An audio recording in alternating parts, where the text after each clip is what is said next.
আসসালামু আলাইকুম।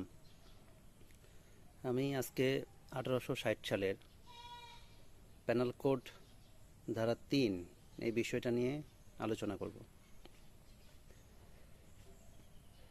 প্রত্যেকটা আলোচনা আমরা যদি উদাহরণের মাধ্যমে বোঝার চেষ্টা করি, উদাহরণের মাধ্যমে যদি আমি একটা কোনো বিষয় যদি বুঝতে পারি, তাহলে এই বিষয়টা আমার মস্তিষ্কে সারা জীবনের জন্য থাকবে, হারিয়ে যাবে না। প্যানেল কোড 3 দ্বারাই বলা আছে, বাংলাদেশের কোনো নাগরিক, আমি বলতে পারি একজন প্রবাসী, বাংলাদেশি প্রবাসী, মনে করেন সে দুবাই থাকে,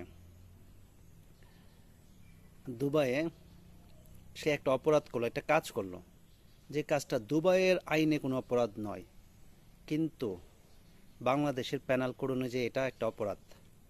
সাপোজ মনে করেন একটা বাংলাদেশে একজন প্রবাসী বাইরে কোনো একটা দেশে প্রকাশ্যে মদ্যপান করলো, কিন্তু ওই দেশে প্রকাশ্যে মদ্যপান কোনো অপরাধ নয়, কিন্তু বাংলাদেশে প্রকাশ্যে মদ্যপান আইনত দণ্ডনীয় অপরাধ।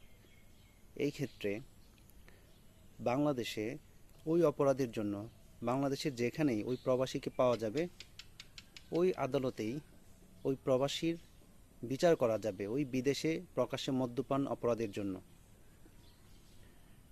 মূল কথা হলো, আপনি বাইরে কোনো একটা বাংলাদেশের কোনো নাগরিক বাইরে যদি কোনো একটা অপরাধ করে, কিন্তু ওই কাজটা ওই দেশের আইন অনুযায়ী অপরাধ নয়, কিন্তু বাংলাদেশের আইন অনুযায়ী অপরাধ, তাহলেও বিদেশে কৃত অপরাধের জন্য তাকে বাংলাদেশের যেখানেই তাকে পাওয়া যাবে বাংলাদেশের আদালতে তার বিচার করা যাবে। এটা হলো 1860 সালের প্যানেল কোড ধারা 3-এর মূল কথা।